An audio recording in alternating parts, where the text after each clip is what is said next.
Hello everybody, and welcome back to another glorious session. My name is Icarix, and the git you're going to be hearing throughout the session is Kunagusis.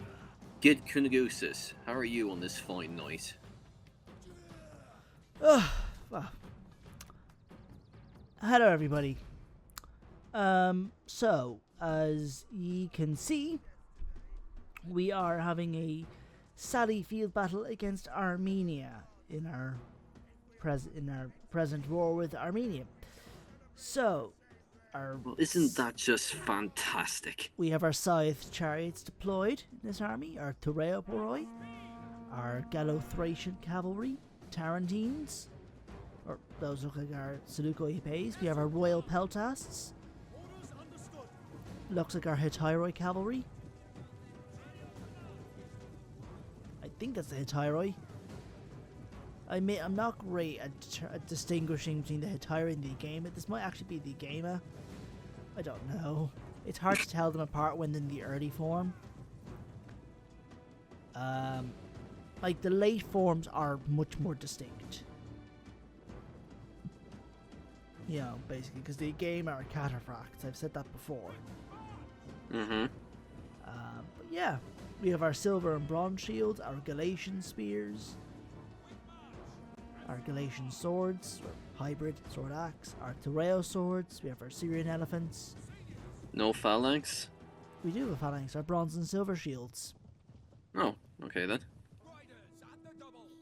Yeah, I think our bodyguard of the Hittyroi, and the other caveat there would be the Agama. Right, alright, so. Yeah, so we're in a bit of a kind of an early skirmish phase. Our ranged troops are firing against them. And our elephants are moving in.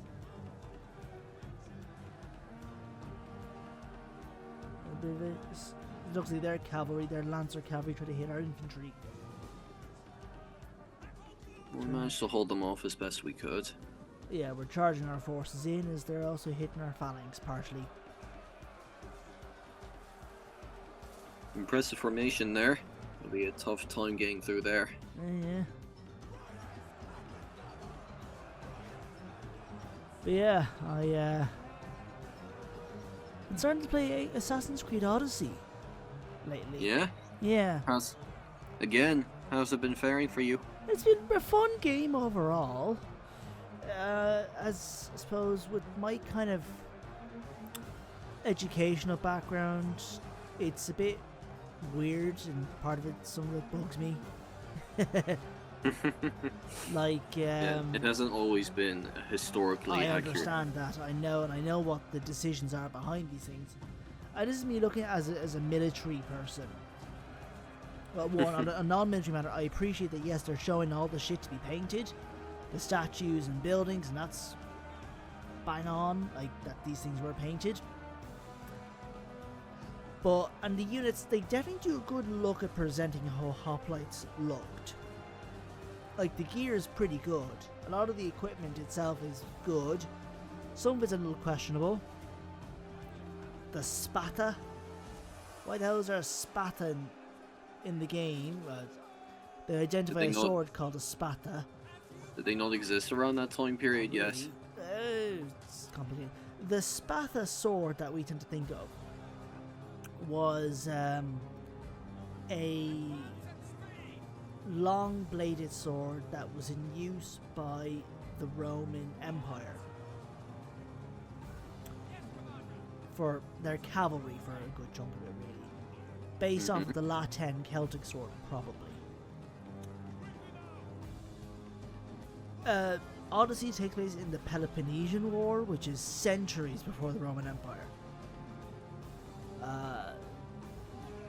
Latin Celtic swords would have probably existed to some extent, not as long as by the time we get to the spata.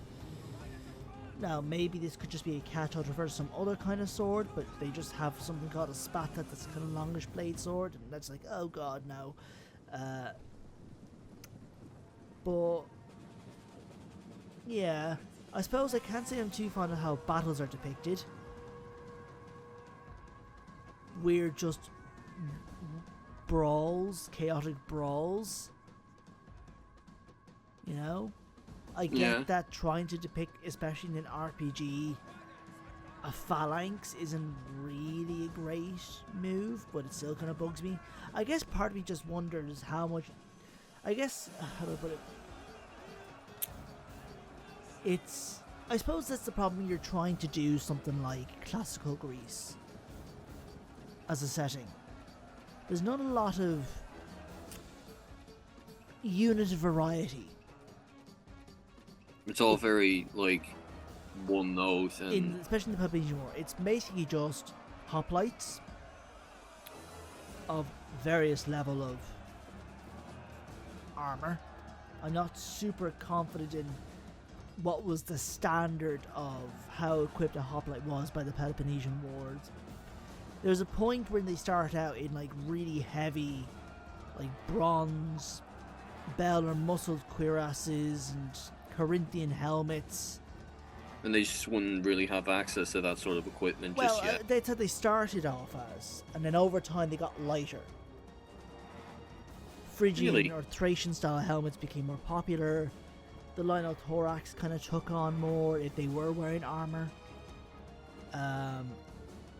And, you know, we see in the game a lot of like muscled cuirasses, Linothoraxes, or Thoraces, I suppose. Even the Scalothorax, a tube and yoke style cuirass, but all scale, which is grand. I don't know if the scale one was prevalent enough at this time. Possibly, I couldn't say for sure. Again, this is a little outside my specific area. I'm more later Hellenistic. More familiar with that. You would have some degree of range with some slingers or archers, a little bit. Peltasts, I think, were quite a popular mercenary. Thracian peltasts were kind of a popular mercenary at this time period, I believe. You had some degree of cavalry. A lot of it might have been lighter skirmish type. Some lancerish, particularly in regions like Thessaly. A lot of Thessalian style horses and all that. So I suppose it's that they broadly seem to get a lot of that equipment kind of fine, but the battles themselves are just these weird, chaotic one-on-one brawls. It's like, it's not really how they would have fought. It was just phalanx versus phalanx. I get in an RPG that's not going to really work so well, but it does still kind of bug me, I guess, because it does little to inform really how these things work. And even just seeing Thermopylae, like, the Battle of Thermopylae is also that element of, again, also emphasizing just the 300 Spartans. You kind of just wish that there was a little bit more dynamicism to it, or just like a little bit more variety and dynamic elements to it, I suppose. I don't know. I guess it's just that it's sort of it's hard to exactly say what it is. I guess in some ways it's that it doesn't really, I guess, do much to inform somebody how the Greeks were fighting in these wars. It feels a little bare bones, you mean? Even if like, I get that for an RPG it wouldn't really work, and also that there's clearly certain archetypes, even the Assassin's Creed games, like, of types of enemies. Lighter geared fighters to big brutes, which isn't really, again, I don't know. I guess just part of my issue is it doesn't do much to show how these things, how conflict battles were fought in this time period. And I think also, again, a slight element of, again, emphasizing the 300 Spartans Thermopylae thing. You just basically feel like it's a bit bare bones in its presentation style. I don't know if I'd say bare bones. It's hard to say. I guess, in essence, there's clearly a lot of, like, to make it fit, I suppose, into the RPG format, they're gonna clearly not showcase how things actually were.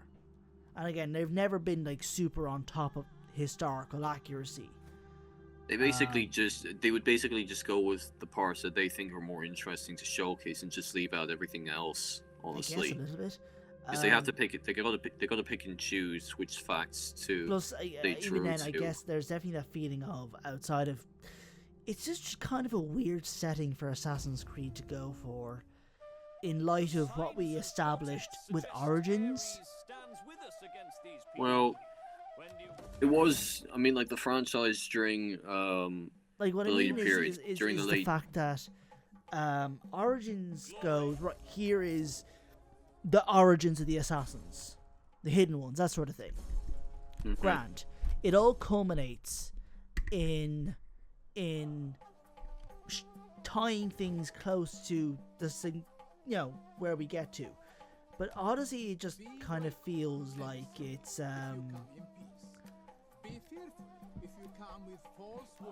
It's a bit disjointed because of the fact that it doesn't really focus on the assassins and Templars at all. It because basically there just are no focuses- assassins. It's Exactly.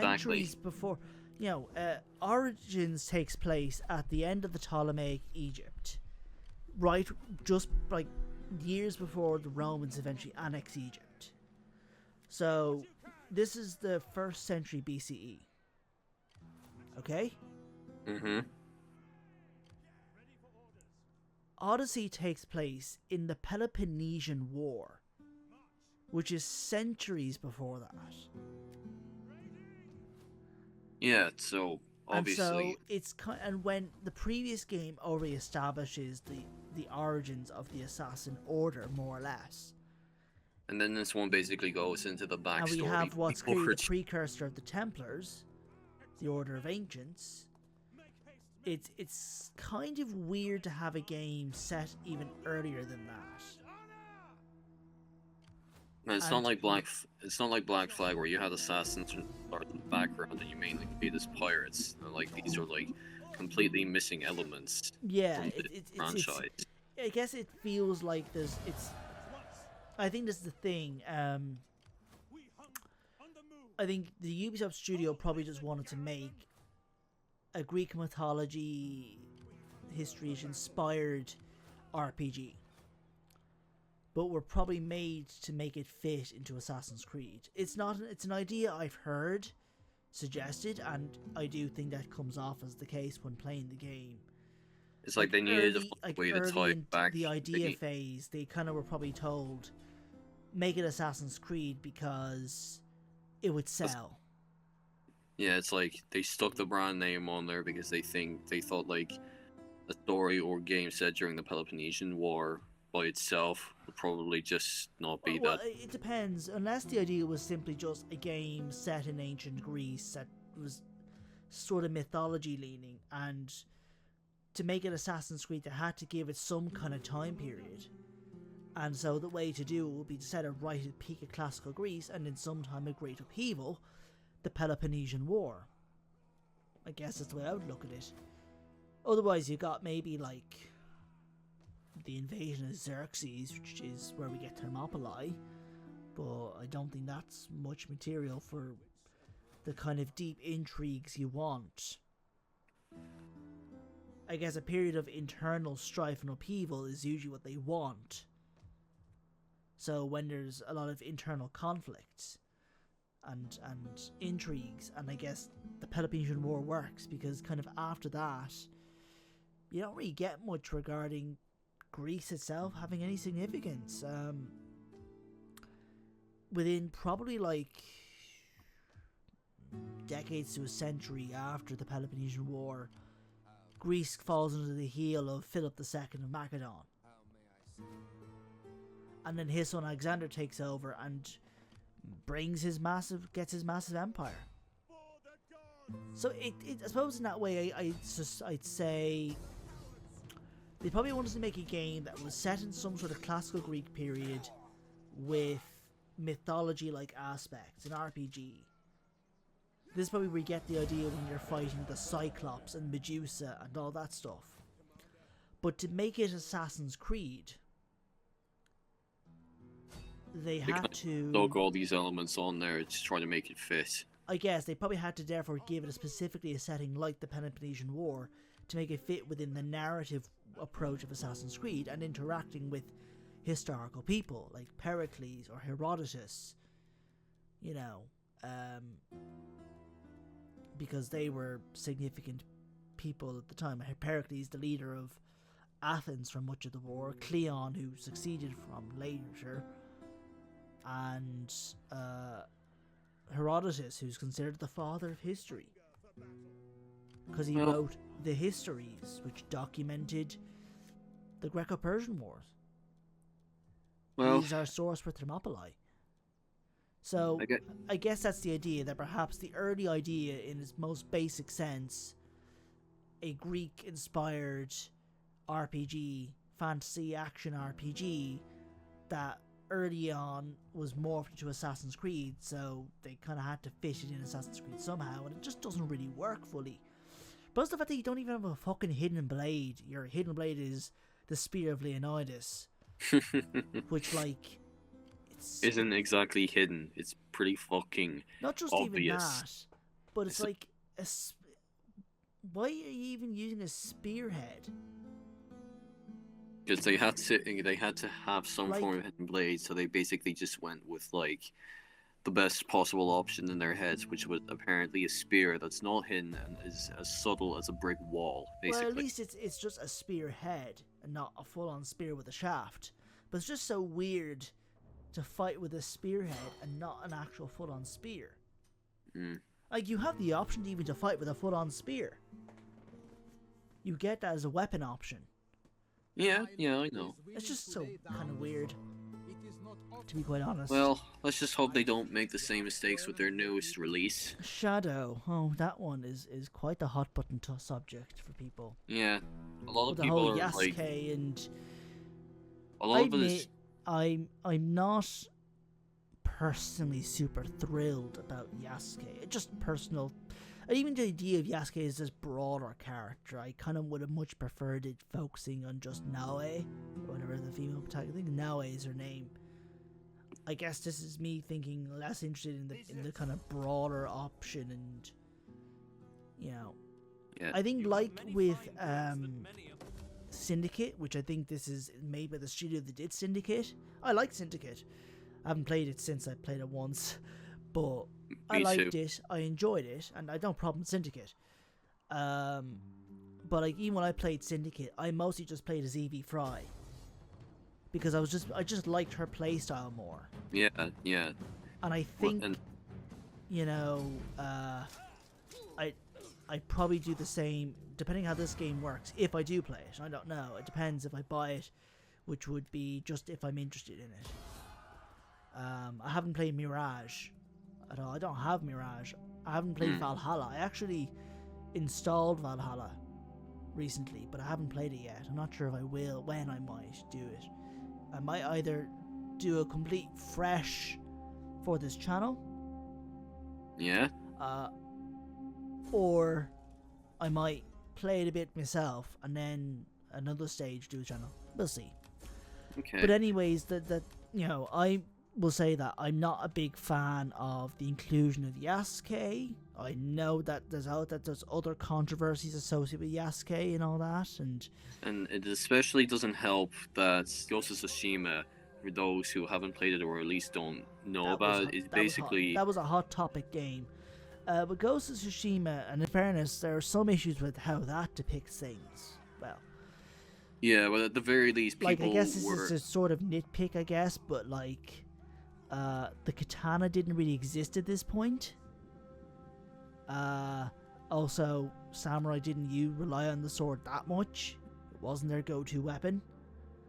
And then also, they were more pragmatic than the game.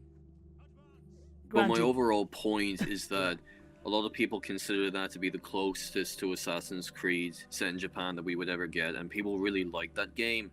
So it especially doesn't help that Ghost of Tsushima beat Shadows to the punch already. So a lot of people are saying, well, Ghost of Tsushima did this already, so this just seems like, well, you guys are a bit too late to catch up on the hype train, you know, so you brought this on yourselves, I guess, is pretty much what they're saying as well. If you have something to say, I suppose. my lord is willing to I lay don't really down care his to that life. aspect. It is not It's often that just he for is me forced to ultimately. Does the game look exciting enough? Well, I've no idea. I'm There interested. hasn't been enough in- any demos of it Yeah. released yet. Yeah, I've so seen the setting that itself, my okay, lord interesting looks to enough. end the war. I They don't will mind not that. I admit I proclaim have in the past been a bit wary of the idea of Assassin's Creed Japan for reasons, but I remember when I expressed as such on the wiki, somebody gave some fair points. This is years ago, so I don't remember the specific, but some fair points, and we go, okay, fair enough. But with regards to, like, again, with Yasuke, again, I wouldn't be personally too fond of his inclusion, at least as a playable character, anything too significant. Him as an actual samurai is a little debated. I know some people like to definitively say one or the other. Neither here nor there, really, at the end of the day. But I guess just, you know, We'll I just have to wouldn't- wait and see. I also, but at the same time, I acknowledge what was a fair point. It could be his own kind of outsider's perspective. But if I do get my hands on the game, I personally at this stage would be more interested probably is playing as Naoe. Apparently, that's also an issue for people. A female protagonist, Japanese woman as a playable character. Apparently, I'm not aware of any issues expressly other than people saying there's a problem, that people have a problem with it. And Yeah, I personally wouldn't pay attention to those kinds of complaints, honestly. They're not worth the I effort. don't care. I don't have a problem with it playing as a female protagonist. Mm. I don't see why that should be a problem. I Nah. suppose the Yasuke is just simply I'm not personally too interested, but I'll see how it works out. Anyways, I suppose I have to cut that tangent aside. Yes, be sure to leave a comment, like, and subscribe. Sorry for the short video, folks. We'll see you very soon.